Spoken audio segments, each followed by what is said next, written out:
അതുകൊണ്ട് ഇത് കാരണം എന്റെ മകന്റെ ഫ്യൂച്ചറും എല്ലാം കുഴപ്പം പറ്റുവാണ്, നിന്റെ കമ്പനി നിന്നെ ഞാൻ ഇല്ലാതാക്കുമെന്ന് അവന്റെ അച്ഛനും ജോയെ പേടിപ്പിക്കും.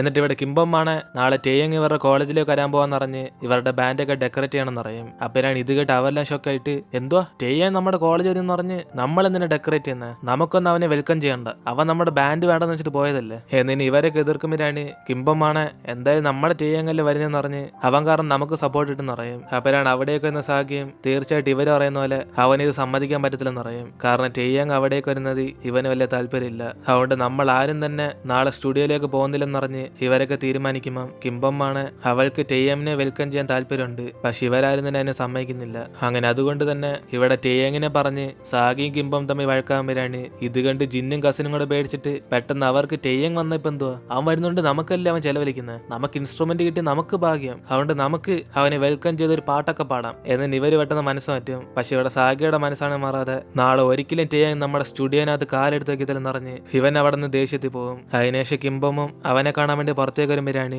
സാഗിയാണ് ഇവളോട്, കിംബം നിനക്ക് എന്തോ പറ്റി, അവൻ ഇത്രയ്ക്കും ചെയ്തിട്ട് നീ അവനെ വെറുക്കുന്നില്ലേ, അവൻ അത്രയ്ക്കും നിനക്ക് സ്പെഷ്യലാണോ എന്ന് ഇവനും ചോദിക്കുമ്പോൾ അതേസമയം അവളാണ് അവന്റെ ഡ്രീം അച്ചീവ് ചെയ്യാൻ വേണ്ടിയല്ലേ അവൻ ഇതൊക്കെ ചെയ്തെന്ന് ഇവളും പറയും. അതുകൊണ്ട് അവന്റെ സന്തോഷം വലുതെന്ന് ഇവളും പറയുമ്പോൾ ഇവിടെ സാഗിയും ഇവളോട് ഇനി ഒന്നും പറയില്ലെന്നറിഞ്ഞ് അവൻ അവിടെ നിന്ന് പോകും. കാരണം ടേയങ്ങിന്റെ അച്ഛൻ കാരണം ഇവളുടെ അമ്മ മരിച്ചേ, പക്ഷെ ഇവൾ ടേയങ്ങിനോട് ഇത്ര സ്നേഹം കാണിക്കുവാണ്, പിന്നെ ഇവൾക്കായിരിക്കും അത് വേദനിക്കാൻ പോകുന്നറിഞ്ഞ് അവൻ അവിടെ നിന്ന് പോകുന്ന മുമ്പേ തന്നെ കിംബം ഇവൻ ദേഷ്യത്തിലാണെന്ന് ചോദിക്കും. അപ്പോഴാണ് അവന്റെ മനസ്സ് പെട്ടെന്ന് മാറിയിട്ട്, ഞാൻ ദേഷ്യത്തിലൊന്നുമില്ല, നമ്മൾ ചുമ്മാ ടേയങ്ങിനെ കുറിച്ച് സംസാരിച്ചതല്ലേ ഉള്ളു, ഇനിയിപ്പോ ഞാൻ പറഞ്ഞാലും നീ ഒന്നും കേൾക്കാൻ പോകുന്നില്ലല്ലേ, നീ എന്താന്ന് വെച്ചാൽ ചെയ്തോ എന്ന് ഇവനും പറഞ്ഞിട്ട് അങ്ങ് പോകും. അതേസമയം ഇവിടെ ടേയങ്ങിന്റെ അച്ഛൻ മൊത്തത്തിൽ ഫിറ്റായി വീട്ടിലേക്ക് വരുമ്പോഴാണ് അവനാണ് ഇത് കണ്ട് പേടിച്ചിട്ട്, അച്ഛൻ നിങ്ങൾക്ക് ഇത് എന്തോ പറ്റി, ആ സാഗിയെ നിങ്ങളായിട്ട് വീണ്ടും ഭക്ഷണം ഉണ്ടാക്കിയോ എന്ന് ഇവനെ ചോദിക്കുമ്പോൾ ഇത് കേട്ട് അവന്റെ അച്ഛനൊന്നും പറയാതെ അവനെ തന്നെ നോക്കും. അപ്പോഴാണ് അവനും, അച്ഛാ നിങ്ങൾ എന്ത് പ്രശ്നം ഉണ്ടെങ്കിലും പറ, അവന്റെ കാര്യം ഞാൻ നോക്കിക്കോളാം എന്ന് ഇവൻ അച്ഛനോർത്ത് വിഷമിക്കുമ്പോൾ അവന്റെ അച്ഛനാണ്, നിനക്ക് സത്യത്തെ അച്ഛനെ സഹായിക്കണം എന്നുണ്ടെങ്കിൽ ആ സാഗി എന്ന പേര് ഇല്ലാതാക്കി നീ ഔട്ട്സ്റ്റാൻഡിംഗ് ആയിട്ട് മാറണമെന്ന് പറഞ്ഞ് ഇവനെ ഫേമസ് ആകാൻ പറയും. അതിനുശേഷം ക്രിസ്മസ് ആയിട്ട് കിംബം ചുമ്മാ ഇങ്ങനെ പുറത്തേക്ക് പോകുമ്പോഴാണ് അവൾക്ക് അവളുടെ അമ്മയുടെ ഓർമ്മയ്ക്ക് ഇങ്ങനെ വന്നു.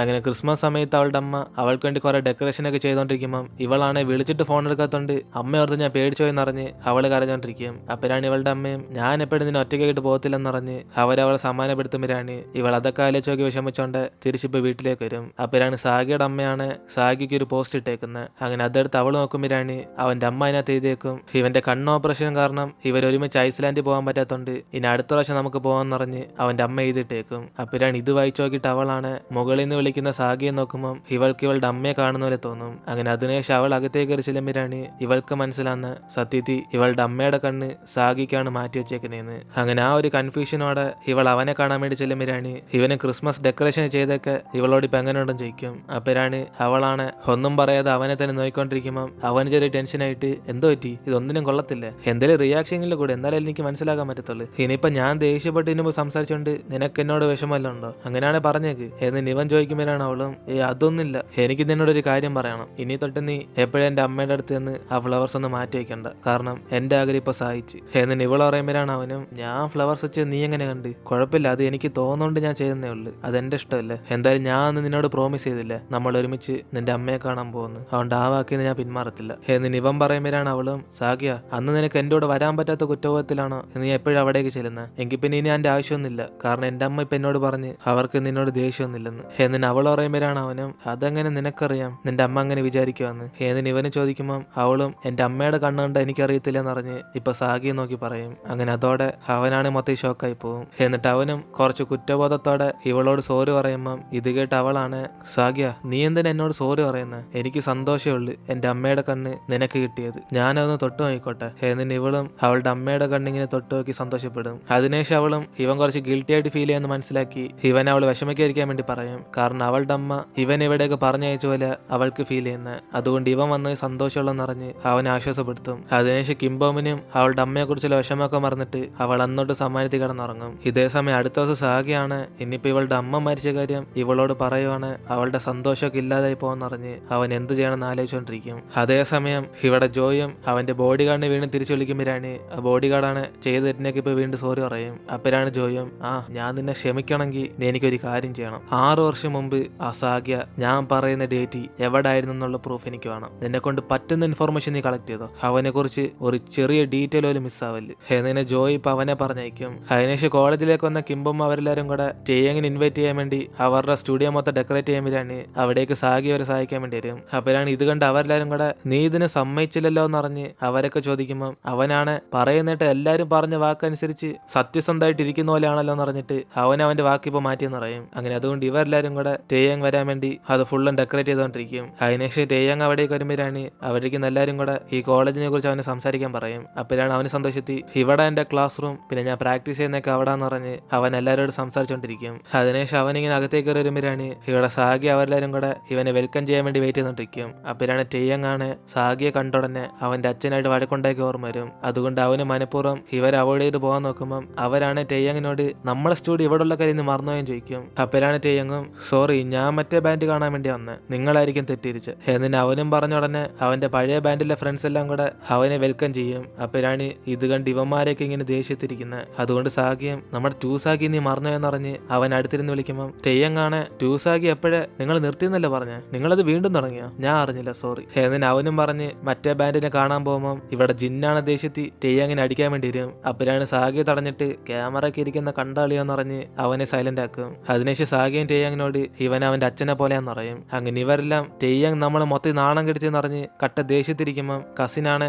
ഈ ദേഷ്യം ഇല്ലാതാക്കണമെങ്കിൽ എനിക്ക് ചിക്കന്റെ കാല് വേണമെന്ന് അവൾ പറയും. അപ്പോഴാണ് ജിന്നാണ് ഞെട്ടിപ്പോയിട്ട് നിനക്ക് ചിക്കന്റെ കാലേ ഉള്ള വേണ്ട, എനിക്ക് ചിക്കന്റെ ബാക്കി പാർട്സും വേണം. എന്നിട്ട് അവരെല്ലാം കടയിൽ പോകാൻ റെഡി ആയിട്ടിരിക്കുമ്പോൾ കിംബമാണ് അവള് വരുന്നില്ലെന്ന് പറയും. അപ്പോഴാണ് ഇത് കണ്ട് കസിനും ബെസ്റ്റ് രണ്ടുപേരും ഇവിടെ റൊമാൻസ് ചെയ്യാൻ പോവല്ലേ, കുഴപ്പമില്ല ജിന്നെ നീ വാടാ നമുക്ക് പോവാം. എന്നിട്ട് അവനെ വിളിച്ചോണ്ട് അവിടെ നിന്ന് പോകും. അതിനേശം ഇവിടെ കിംബമും സാഗിയോട് സോറി പറയുമ്പം ഇത് കേട്ട അവനും നീ എന്തിനാ സോറി പറയുന്നത്, നിന്റെ തെറ്റൊന്നുമല്ലല്ലോ, കൂടാതെ എന്നെക്കാളും നിനക്കായിരിക്കും നല്ല വിഷമം എനിക്കറിയാം, അതുകൊണ്ട് നിന്റെ മൂഡ് മാറ്റാൻ ഞാൻ നിനക്ക് പിയാനോ പഠിപ്പിച്ചുതരാം, അതും എന്റെ സ്റ്റൈലി. എന്നിട്ട് അവളെ ഇരുത്തി അവൻ ടൂൺ അടിച്ചോണ്ടിരിക്കും. അതിനേശം ഇവിടെ ടേയങ്ങും അവൻ അവിടെ നിന്ന് അടുത്ത പ്രൊമോഷൻ ആകുമ്പോഴാണ് പുറത്ത് കിംബോമിനെ കണ്ടുടനെ അവന് വണ്ടി നിർത്താൻ പറഞ്ഞ് നേരെ അവളെ കാണാൻ വേണ്ടി ചെല്ലും. അപ്പോഴാണ് അവളും ഇവൻ ഇങ്ങനെ ഒരിക്കലും ചെയ്യുന്ന അവൾ പ്രതീക്ഷയില്ലെന്ന് പറയും. ഇത് കേട്ട് ടേയങ്ങും കിംബം ഞാൻ നിന്റെ നല്ലതിന് വേണ്ടി പറയാം, നീ ടൂസാക്കിയ ബാൻഡിൽ നിന്ന് ഇറങ്ങി വരാത്തത് നിന്റെ ഡ്രീം അച്ചീവ് ചെയ്യാൻ വേണ്ടി കുറെ വഴിയുണ്ട്, ഞാൻ വേണേ മിസ്റ്റർ ജോയിനോടൊക്കെ സംസാരിച്ച് നോക്കാം. എന്നിട്ട് ഇവനും പറയുമ്പം ഇത് കേട്ട് അവളും ദേഷ്യത്തി എനിക്ക് പുതിയ ടീമുണ്ട്, അത് സാഗിയ അവളുടെ സിംഗറാന്ന് പറയും. അതുകൊണ്ട് എന്റെ ഡ്രീം അച്ചീവ് എനിക്കറിയാം, നീ ഹെൽപ്പ് ചെയ്യണ്ടെന്ന് പറഞ്ഞിട്ട്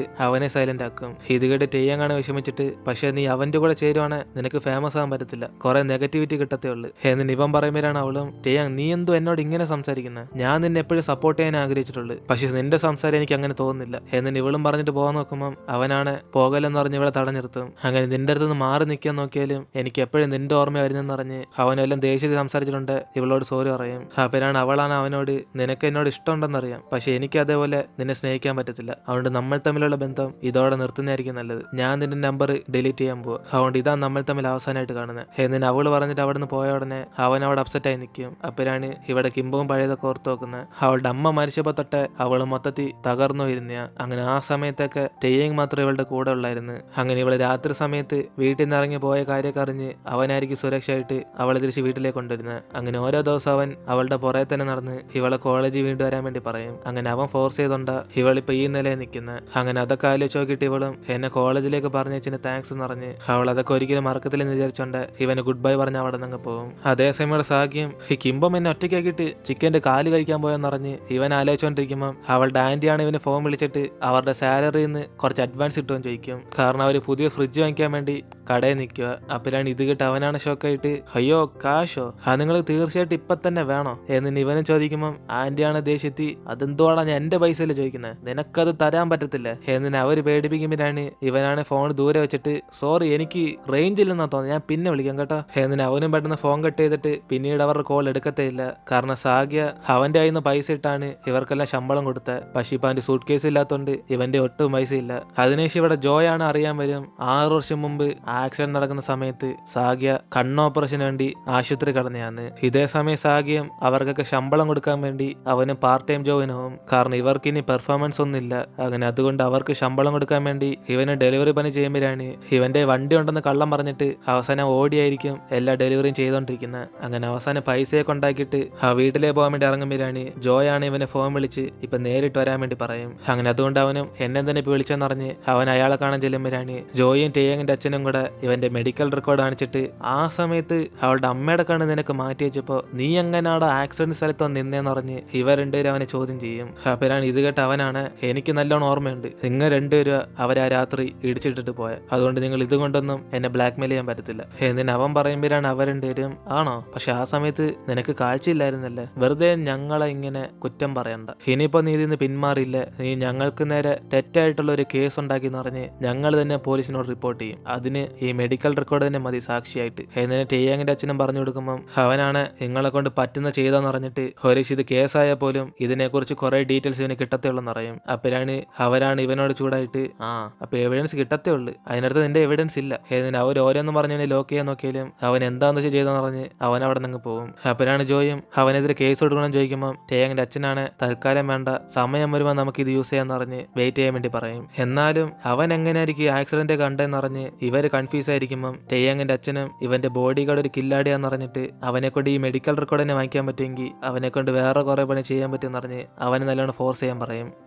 അങ്ങനെ അതോടെ നമ്മൾ ഇടുന്നത് എപ്പിസോഡ് എടുത്തിരുന്ന് വീഡിയോ ഇഷ്ടപ്പെട്ട വീഡിയോ ലൈക്ക് ചെയ്തിട്ട് മറക്കാൻ നിങ്ങളുടെ ഫ്രണ്ട്സിലെ ഷെയർ ചെയ്യുക. സോ ഇനിയിപ്പോൾ നമുക്ക് അടുത്ത എപ്പിസോഡായിട്ട് നാളെ കാണാം.